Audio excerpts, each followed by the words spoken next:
Now, let's go to America, brothers and sisters. Now, in America, the campaign of presidential candidate this time, Donald Trump, brought the issue of anti-Islam. And surprisingly, brothers and sisters, this campaign has a big support of public. Dr. Zakir Naik. So, what do you think behind this phenomenon? What does it indicate? No, I believe that we find that anything which is popular, they do have enemies. Yeah. And Allah says in the Quran that every prophet had an enemy. And Muhammad Sallallahu Alaihi Wasallam, being the last prophet, will always have an enemy. So I feel that people like Donald Trump, they prove the Quran right. Allah says in Surah Furqan, chapter number 25, that there will be an enemy for Muhammad Sallallahu Alaihi Wasallam. And since Muhammad Sallallahu Alaihi Wasallam, his message is going to be till eternity, there are bound to be critics and enemies of Islam and of Prophet Muhammad. So these people are proving the Quran right, because in spite of all these things, Islam is spreading. Allah says in the Quran, in Surah Imran, chapter 3, verse 54, Allah says, Makaru makarallah wallahu khairul makirin. They plan and plotted, Allah too plan. Allah is the best of planner. If you see after 9/11, the media war on Islam and throughout the world, normally people should think that now Islam should perish, na'uzubillah. They cannot. But we find that more people want to know what kind of religion is this. And we find that in USA alone, in a span of about 9 months after 9/11, 34,000 Americans accepted Islam.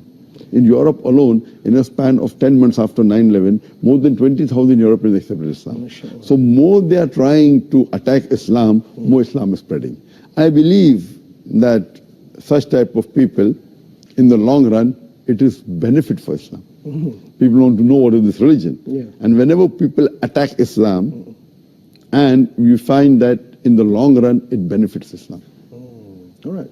That's fantastic. Now, Dr. Zakir Naik, do you agree if I say that now Muslims are caught up with efforts to restore the image due to Islamophobia campaign in the West? So because of this, they forget to promote noble values of Islam. Yes, I do agree with you. Many a time we Muslims being emotional, we fall into the trap. For example, we know what happened in the Danish cartoons. Danish. It is wrong what they did. We found that most of the Muslim organization, they left everything what they were doing and they were concentrating on that. They were protesting. Fine, we should protest.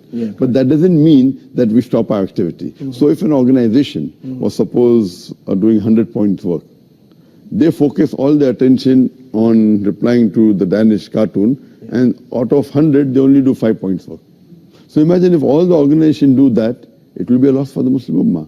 What we require, there should be specialized organization to take care of this. And I've given a talk on this, how this should be dealt. What we do, we become emotional. Fine, we disagree with it.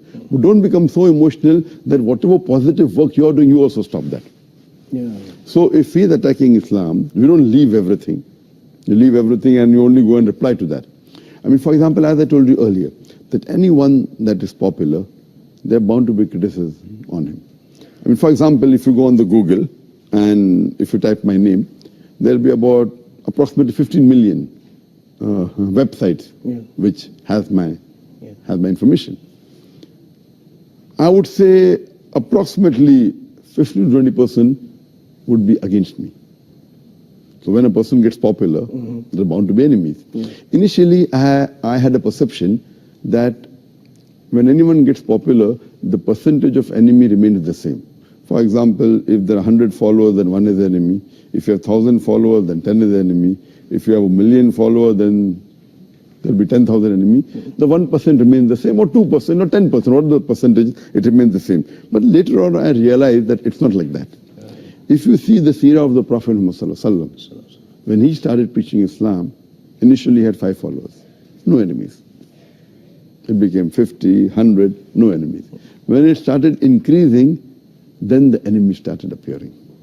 Today, the most popular human being in the world is Muhammad Sallallahu Alaihi Wasallam. Even according to Michael H. Hart, even according to non-Muslims, the most influential human being in the world is Muhammad Sallallahu Alaihi Wasallam. Today, if you know that there are about 1.8 billion Muslims, and maybe another 100 more million maybe non-Muslims who may be liking Muhammad sallallahu alaihi wasallam, you can say 2 billion Muslims who may be liking Muhammad sallallahu alaihi wasallam.